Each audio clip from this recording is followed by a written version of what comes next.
Jadi kuncinya the law of attraction itu hindari pikiran-pikiran negatif, hindari pernyataan-pernyataan yang negatif. Karena itu akan menjadi kunci hadirnya energi-energi yang negatif di sekeliling kita. Itu ada quote juga yang saya bawa dari Henry Ford. Teman-teman mestinya kenal tokoh ini. Ini berhubungan dengan otomotif ini, Henry Ford. Ada quotes yang terkenal sekali dari Henry Ford ini. Whether you think you can or you can, either way you are right. Apakah engkau menganggap dirimu mampu atau tidak, dua-duanya benar. Kita kan sering menggunakan kalimat-kalimat yang mengekspresikan ketidakmampuan diri. Aku ndak bisa baca loh, aku ndak cakep loh, aku ndak bisa ngomong di depan publik loh, aku ndak bisa menari, aku ndak bisa berenang, aku ndak bisa menyanyi. Ya sudah, karena kita sendiri deklarasi kita ndak bisa, ya akhirnya ya kita memang ndak bisa. Padahal kalau mau kita bisa kok. Saya ndak bisa Pak ngomong di depan orang banyak, jadi yo iso. Cuma karena sudah merasa ndak bisa, ya selesai dengan ketidakbisaanmu.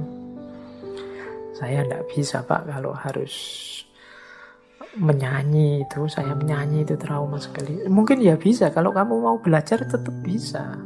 Semua orang mungkin ya bisa nyanyi.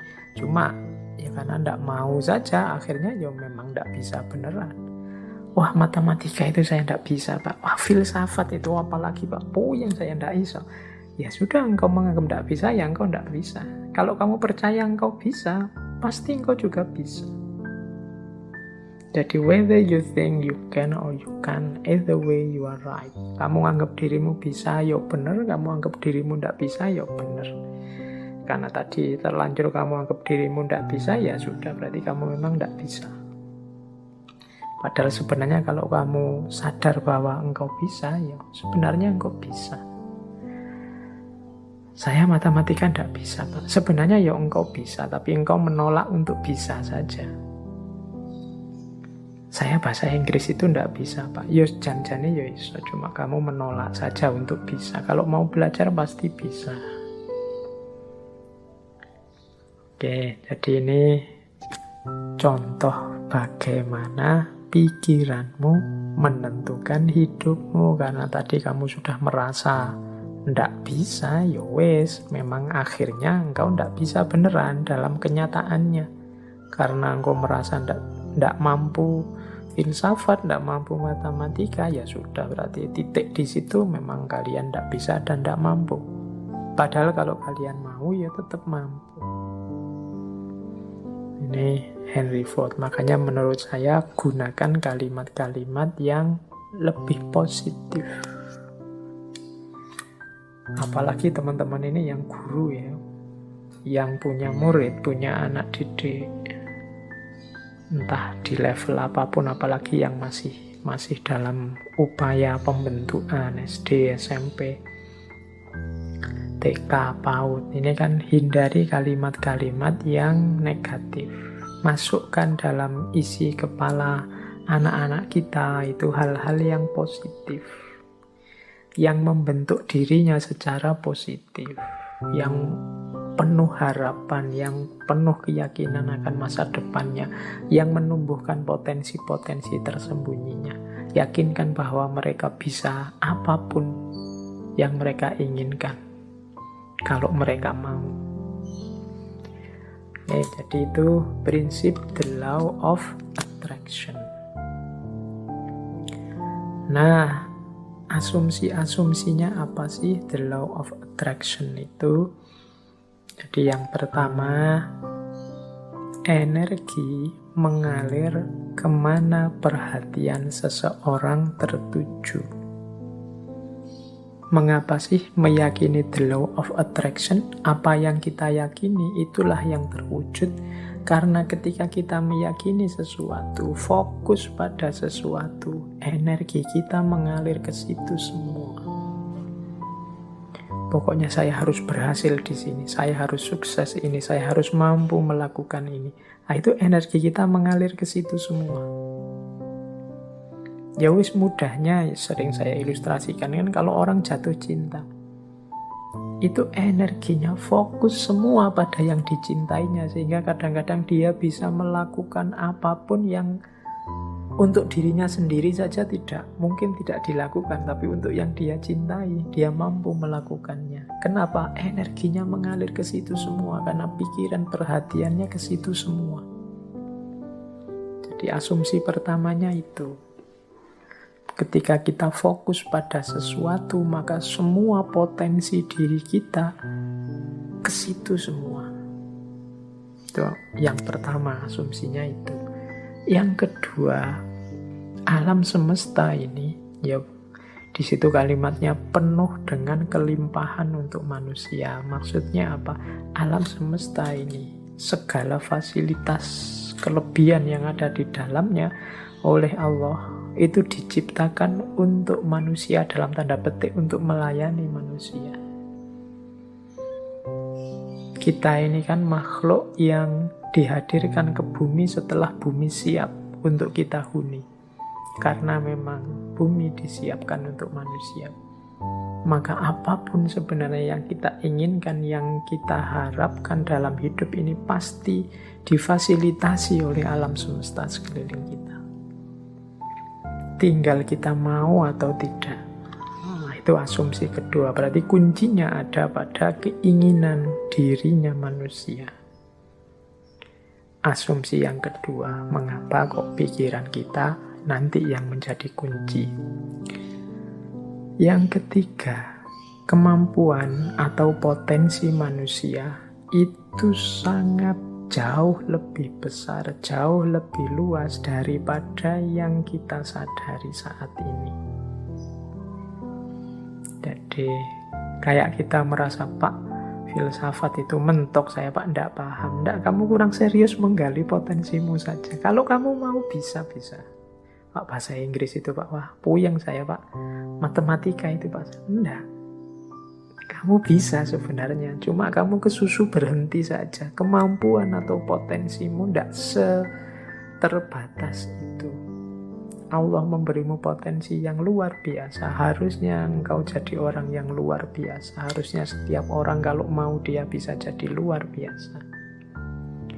Kemampuan dan potensimu cukup untuk apapun yang engkau cita-citakan, engkau inginkan. Itu asumsi ketiga. Asumsi keempat, hidup ini tujuan dan isinya tergantung pada keputusanmu sebagai manusia. Jadi kita ini, kalau bahasanya agama, kita ini khalifahnya. Wajahnya hidup ini tergantung kita. Termasuk hidup kita ini ingin jadi apa, ingin seperti apa, kuncinya di kita sendiri. Dan pilihan-pilihan hidup itu tidak terbatas. Pak, saya ini anak desa, bapak saya cuma tani, berarti ya cita-cita paling tinggi paling saya bisa itu. Enggak ya, kalau kamu matok serendah itu cita-citamu, ya enggak jauh-jauh dari situ. Panjang setinggi mungkin. Pilihan banyak, enggak terbatas. Wawasanmu harus luas. Jadi pilihan hidup itu banyak, silahkan engkau pilih. Kuncinya ada pada dirimu sendiri. Engkaulah yang menciptakan kehidupanmu. Jadi rentetan asumsi ini, energi itu mengalir, fokusmu kemana tertuju. Kalau engkau fokus hanya pada hal-hal itu yang sepele-sepele, yang biasa-biasa saja, ya hidupmu akan terbentuk secara sepele dan biasa-biasa saja. Tapi kalau engkau fokus pada hal-hal besar yang luar biasa, ya hidupmu akan terbentuk secara luar biasa. Jangan takut, alam semesta pasti menyediakan semua fasilitas yang engkau butuhkan. Kuncinya hanya ada pada dirimu, mau atau tidak, siap menggali kemampuanmu sendiri atau tidak, berani memilih, memutuskan atau tidak. Apapun yang engkau putuskan, engkau pasti mampu mewujudkan dan alam semesta akan membantumu dan energimu akan fokus ke sana untuk melahirkannya. Ini asumsinya dari the law of attraction. Nah, sekarang prosesnya 6 langkah menuju the law of attraction tadi. Caranya bagaimana sih Pak? Biar yang saya inginkan kemudian benar-benar terwujud. Biar yang tadi saya niati akan saya wujudkan benar-benar hasil. Nah, ini ada 6 step, ini dari berbagai sumber tentang the law of attraction.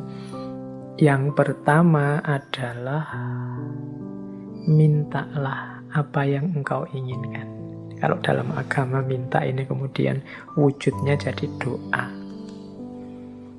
Atau mungkin dalam bahasa yang berbeda kadang orang pakai kalimat mimpilah, beranilah bermimpi. Kalau orang minta saja tidak berani, mimpi saja tidak berani, bagaimana dia mencapai tujuan-tujuan besar? Alah Pak, saya ini orang desa, ya sudah. Cuma cukup seperti ini saja saya sudah senang, ya sudah, hidupmu akan hanya sampai level itu. Yang engkau inginkan memang di level itu saja. Padahal kalau engkau mau, engkau bisa minta yang lebih tinggi, menginginkan yang lebih tinggi. Inginkanlah. Jadi mintalah itu sama seperti inginkanlah apapun yang engkau inginkan yang besar-besar. Kalau sudah menginginkan, sudah minta, jangan lupa. Percayalah bahwa yang engkau inginkan itu akan terjadi. Nah, ini yang kadang-kadang kalau dibaca sepele, tapi dijalankan berat. Keyakinan. Saya sering menyatakan kita itu kalau berdoa kadang setengah-setengah. Setengah-setengah dalam arti kita sendiri tidak yakin doa ini akan dikabulkan. Jadi wong kita sendiri tidak yakin bahwa keinginan kita akan terkabul. Ya wes, tidak akan wujud wong kita sendiri tidak yakin. Kalau kita yakinnya 50%, ya wujudnya mungkin ya hanya 50% nanti buahnya.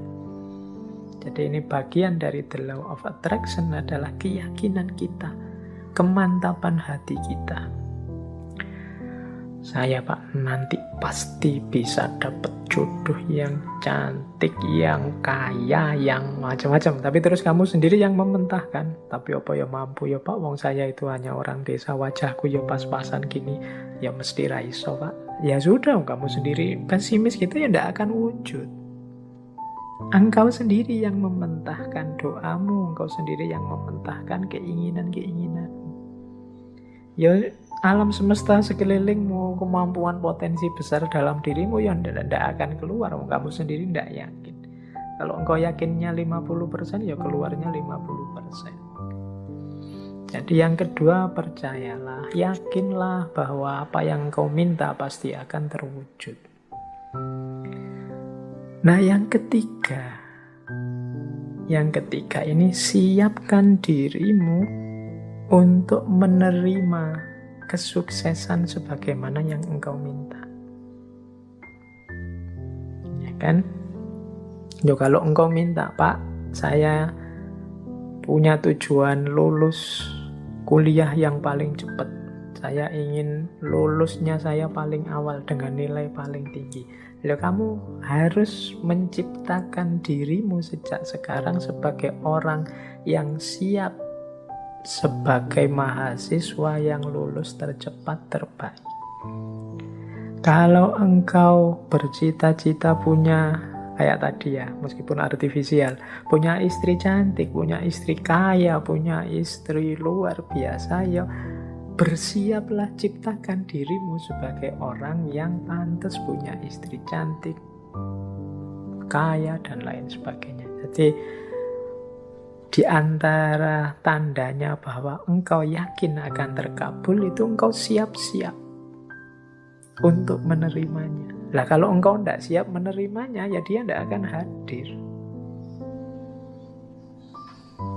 Siapkan lahir batinmu untuk menerima anugerah terkabulnya doamu. Tapi kalau engkau tidak siap lahir batin, itu ibaratnya wadah. Kalau engkau minta diberi air, misalnya, ya siapkan mangkok yang bisa menampung air. Kalau engkau minta diberi beras, ya siapkan kantong yang bisa menampung beras, kan itu. Nah, kalau engkau tidak siapkan kantongnya, tidak siapkan mangkoknya, air dan beras itu mau ditaruh di mana, ya dia akan lewat begitu saja dalam hidup. Jadi yang ketiga, siapkan dirimu untuk menerima. Mungkin engkau pernah berdoa, sebenarnya doamu itu kabul, tapi engkau tidak siap menerima. Sehingga anugerah itu lewat begitu saja. Teman-teman mungkin pernah dengar cerita atau membaca cerita ya, satu ketika ada banjir, kemudian ada orang yang naik ke atas genteng menunggu datangnya pertolongan. Dia berdoa, ya Allah, semoga selamatkanlah aku dari banjir ini. Kemudian tiba-tiba datang tim SAR membawa perangkat untuk penyelamatan. Dia mau menyelamatkan dia tidak mau. Tidak, saya menunggu Allah langsung yang menyelamatkan saya, bukan tim SAR. Silahkan lewat saja. Kemudian tim SAR lewat begitu saja, wong dia tidak mau. Sampai hari berikutnya juga begitu. Tim SAR balik lagi, dia tetap tidak mau. Menunggu langsung pertolongannya Allah. Akhirnya dia meninggal. Wong yo tidak cepat-cepat ditulungi. Nah, begitu sampai di akhirat, dia protes sama Allah. Ya Allah, saya berdoa loh untuk meminta pertolongan-Mu. Wong aku ini orang soleh. Kok engkau tidak datang-datang menolongku? Terus Allah jawab, lah aku kirimkan tim SAR pertama, tim SAR kedua, tim SAR ketiga. Itulah mbok anggap pertolongan dari siapa? Ya ternyata dia tidak siap untuk menerima pengabulan doanya. Baik, yaitu ilustrasi kasarnya. Yang ketiga, bersiaplah tadi yang menerima terkabulnya doa. Jadi yakin, percaya, dan siap. Yang keempat, kalau bahasanya the law of attraction, visualisasikan. Jadi untuk mendukung semua itu, hidupkan dalam pikiranmu, hidupkan dalam imajinasimu, hidupkan dalam batinmu. Ketika doa itu dikabulkan terus menerus.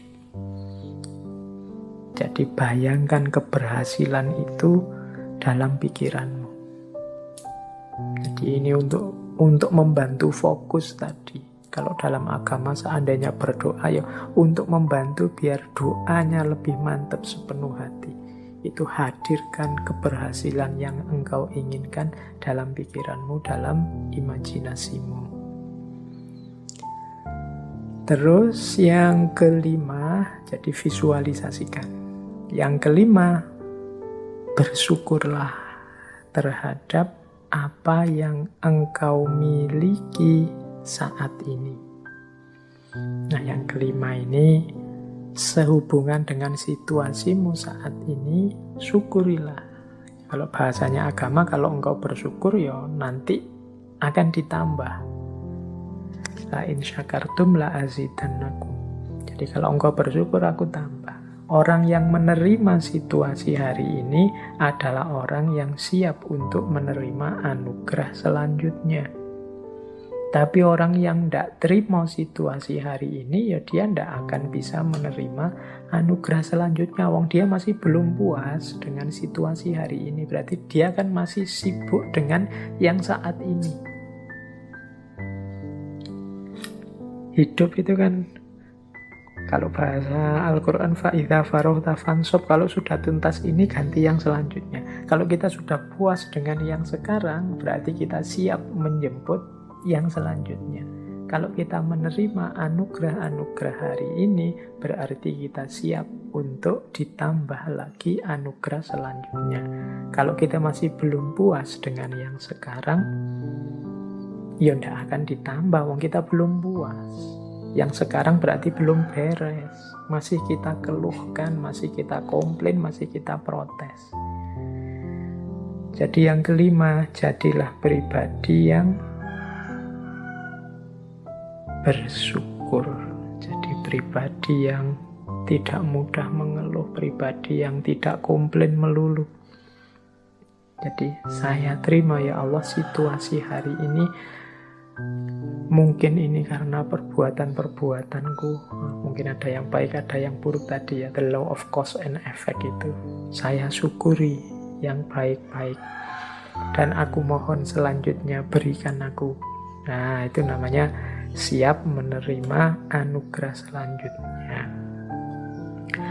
Dan yang terakhir, untuk mencapai tujuan dari yang kita inginkan, menurut the law of attraction tadi, rencanakan dan usahakan langkah-langkah untuk menarik apa yang engkau inginkan. Orang yang pikirannya fokus pada keinginannya, sangat serius pada cita-citanya, itu pasti dia tidak diam saja. Jadi kelihatan. Jadi bukan orang yang minta terus tidur. Jadi dia minta, kalau memang benar-benar ingin terwujud, ya dia akan punya aksi-aksi, punya tindakan-tindakan, baik tindakan-tindakan untuk mewujudkan maupun tindakan-tindakan untuk bersiap menerima hasilnya. Jadi di yang terakhir ini sebenarnya sifatnya otomatis. Kalau kita sedang sangat cinta dengan seseorang misalnya, itu tanpa disuruh kan kita akan melakukan banyak hal untuk meraih cintanya. Ini sudah otomatis. Tapi kalau kita tidak terlalu cinta atau setengah-setengah, ya mungkin tidak terlalu serius juga melakukan sesuatu untuk mendapatkan cintanya. Jadi logikanya seperti itu. Kalau kita memang cinta sama Allah, tidak perlu diperingatkan tiap hari, tidak perlu diancam-ancam dengan neraka, tidak perlu diiming-imingi dengan surga. Engkau pasti sudah selalu ingin dekat dengan Allah, melakukan aktivitas apapun yang membuatmu dekat dengan Allah. Ini otomatis. Jadi ini 6 langkah dalam konteks the law of attraction.